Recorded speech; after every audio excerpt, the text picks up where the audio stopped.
Homicide rate, by the way, this year is already growing faster than this time last year. Now, a new organization of urban pastors are joining with Mayor Hogsett to stand against violence. CBS 4's Russ McQuaid met with the pastors and the mayor today to ask them what's new when it comes to fighting crime.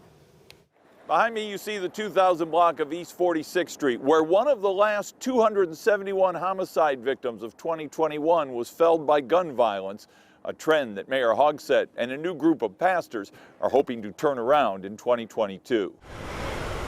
Already, 2022 is looking a lot like 2021 when it comes to murders in the city. A new group of clergy calling themselves the Indianapolis Urban Pastors Coalition announced itself today with the goal of putting faith into the fight against violence. You should expect faith leaders to be focused on things of God, not on things of men.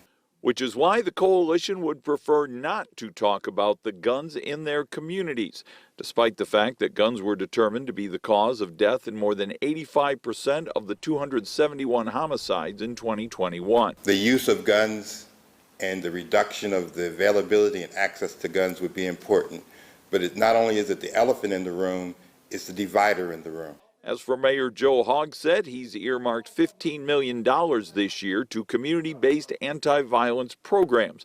When it comes to determining if those programs are working, what do you think are the handful of programs that we should be looking at here, let's say in the next 3 months, to determine if this strategy is taking hold and showing any progress and momentum? Well, I hesitate to put any kind of date on it because one program may take a little bit longer to ramp up. Another program may take a little bit longer to see discernible success. The mayor also provided funding for more police officers on the streets. Right now, IMPD is 200 short of that number. Still, Hogsett thinks it's part of the solution. What's going to make a difference is not simply adding more police officers, although that will, I think, give the people a perception of safety that perhaps is lacking in some areas. And the pastors say their first plans to halt gun violence in the year 2022 begin with a week of fasting and prayers for answers.